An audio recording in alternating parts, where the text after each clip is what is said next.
Let's bring in Dr. Rebecca Grant, Senior Fellow at the Lexington Institute.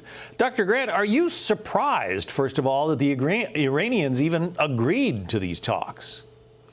Yes, and congratulations to Steve Witkoff. It has been years since there were real direct talks, and the reason is pretty clear. As the White House has said, all the options are not only on the table, they're all deployed to the Middle East. Somewhere between 4 and 6 B-2 stealth bombers forward in Diego Garcia, 2 aircraft carriers. That has really gotten Iran's attention, and they know that Trump has a battle plan if he needs it.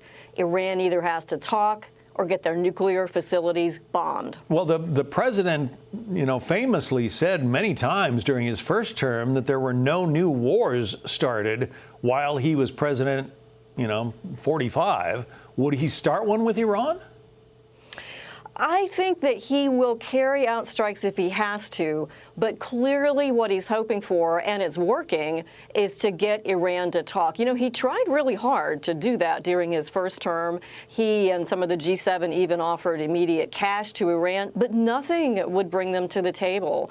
And now they realize that with the situation with what Israel has done to Hamas and Hezbollah, Iran being contained and hemmed in by U.S. forces as well, that now they really need to talk, or they risk more instability in Iran itself. And that seems to have been critical in getting the Iranian foreign minister to show up in Oman and actually start these talks, which will take a while, but they've started. General Jack Keane, our Fox News military analyst, says that Iran has to believe that the president means business here. Listen.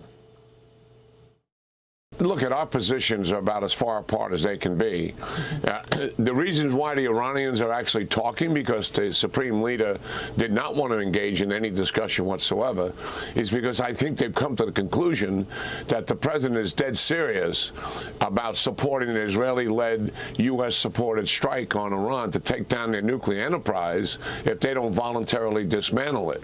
Interesting what he said there, an Israeli-led U.S.-supported strike on Iran. So clearly, we're communicating with the Israelis about our intentions here.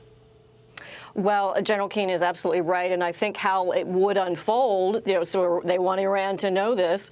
Remember, Israel took out a lot of Iran's air defenses last year. Then you have 2 carriers, U.S. land-based fighters in the region to continue to work the air defenses and defend our forces. And then, like I said, B-2 bombers and more available that are able to use massive ordnance-penetrating weapons and get at those underground facilities. So that's the threat display. And remember, John, there's no reason for Iran to enrich their own uranium. They're within perhaps a week of enriching enough to have a bomb. They don't need it for nuclear power. They can buy it on the global market like everybody else. So it is time for them to start to make a deal. And I think maybe due to our military pressure and Trump's resolve, they're beginning to realize it. And I think the pieces are falling into place. The former Secretary of State says the Iranians have to behave. Let's listen to Mike Pompeo.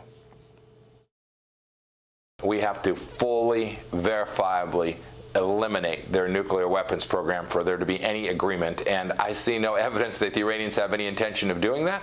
And I see no intention that they are willing to stop behaving badly all across the world. All we ask is that they behave like a normal nation, and there is no indication they're prepared to do that. So if they're not prepared to do that, Dr. Grant, it seems like explosions might be heard in Tehran or elsewhere. Well, that's what Witkoff and others are going to have to figure out. I think there's a prospect of getting some agreement, but it's going to have to include real inspections.